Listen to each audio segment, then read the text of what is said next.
Our queen bee here, our old school LGM, produces about 25,000 heads of lettuce a year, while the City Mission greenery produces around 45,000 heads.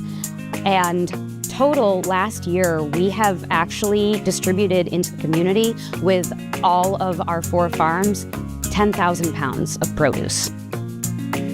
My name is Michael Castellana. I am CEO of Broadview. Hi, I'm Kathy Lanning with Broadview Federal Credit Union. I'm Megan Noss, and I am the Farm Operations Lead here at Broadview Federal Credit Union, and we grow food here.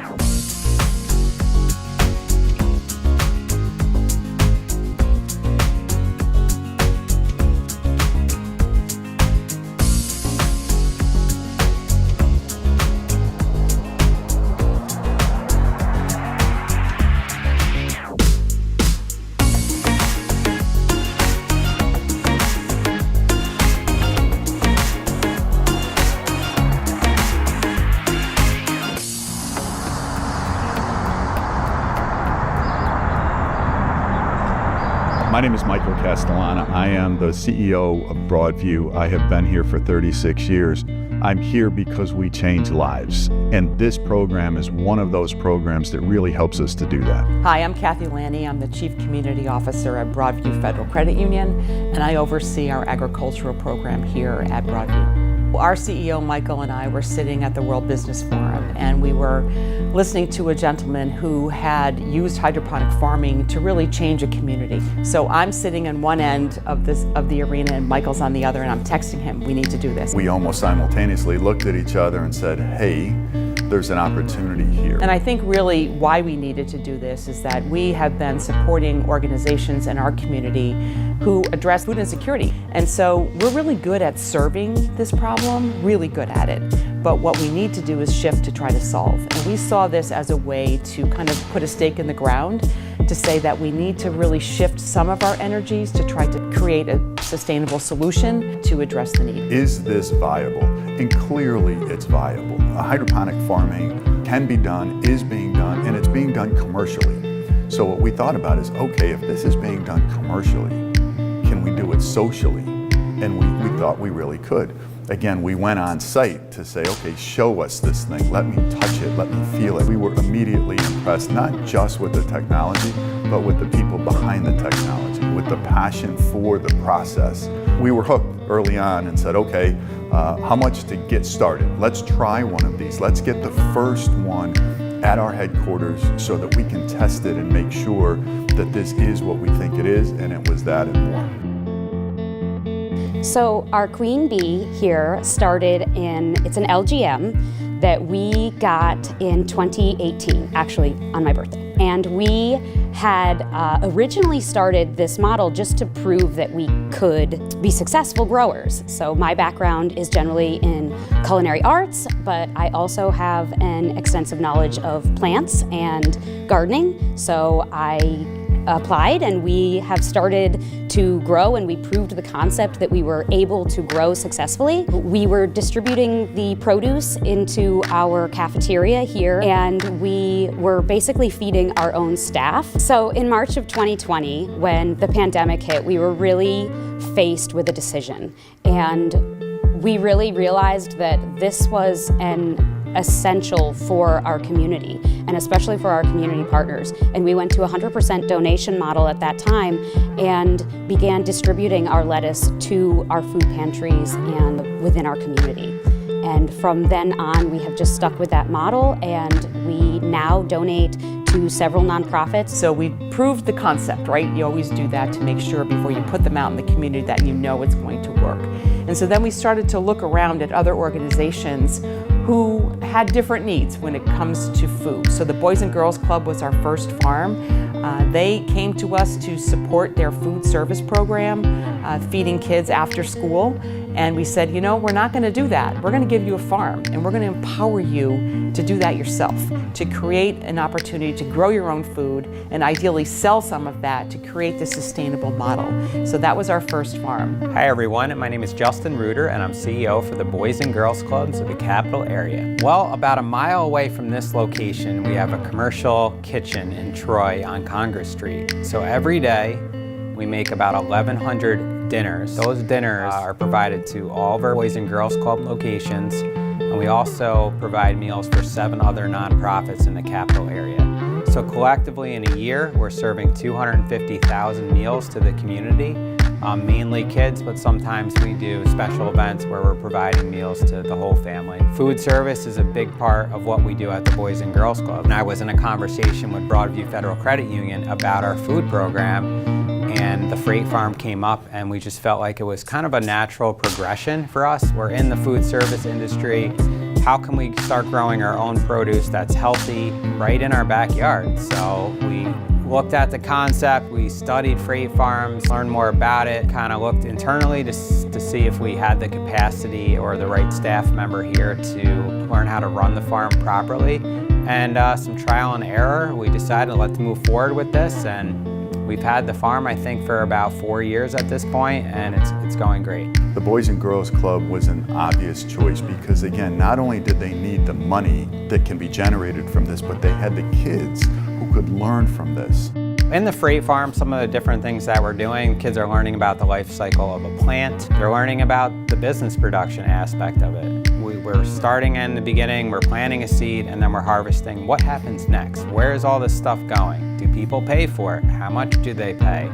Right? They're learning about all the components behind the whole business of operating an urban farm in the city. I think the one thing that's very cool about the farm is it just looks cool. You drive by the Boys and Girls Club and you're like, what is that, right? So we've gotten a lot of traction for bringing donors and stakeholders into the farm, and once you're in there, you're kind of blown away about what is in this little shipping container in the back of the building. You go in there and you're like, oh my God, this can produce X. It's not typical for a Boys and Girls Club to have something like that. So I would say the community has more of an understanding of urban farming, especially hydroponic farming. The amount of people we've brought inside there that never knew that technology existed and you could do it right in the city is great. Our second farm actually was at the City Mission in Schenectady, and their need was a little bit different. The angle they chose was a little bit different. My name is Michael Sicoscio. I'm the Executive Director, City Mission of Schenectady. First and foremost, we operate shelters for homeless men, women, and children. We provide shelter to about 100 men, women, and children every night.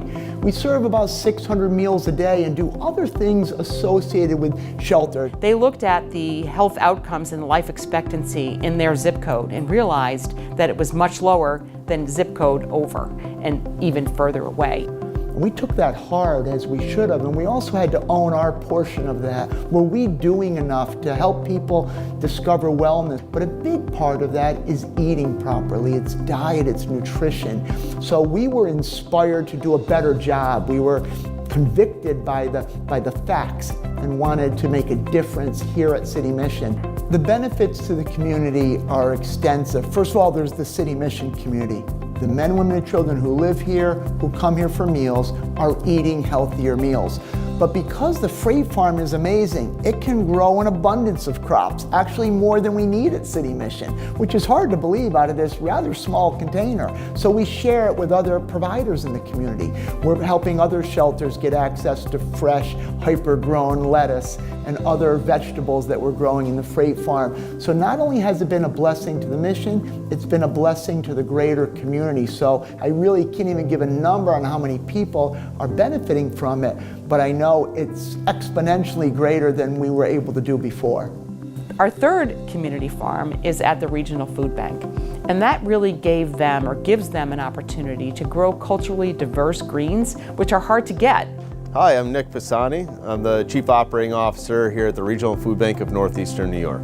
The work of the Regional Food Bank is multifaceted. Our ultimate mission is to alleviate hunger and reduce food waste. In our communities, 23 counties are a large territory. There's a lot of different needs. You know, as a food banking operation, the cultural relevance is a really big piece, as well as fresh produce. We're at the mercy to some extent of our donors, of what we're able to get and when we're able to get it. There's little things that we do control. So we do have a farm, a traditional farm of our own. We have control there, but we're in the Northeast, so control is minimal at times when it comes to drought seasons or winter months. So the Frieght Farm gave us the opportunity to fit the cultural need of produce and be able to provide the freshest and the best quality produce to our neighbors in need. The Frieght Farms really had already an immediate direct impact on our neighbors in need, right? So we've been able to produce a few varieties of leafy greens in our Frieght Farm. Current day we're growing collards and mustard greens.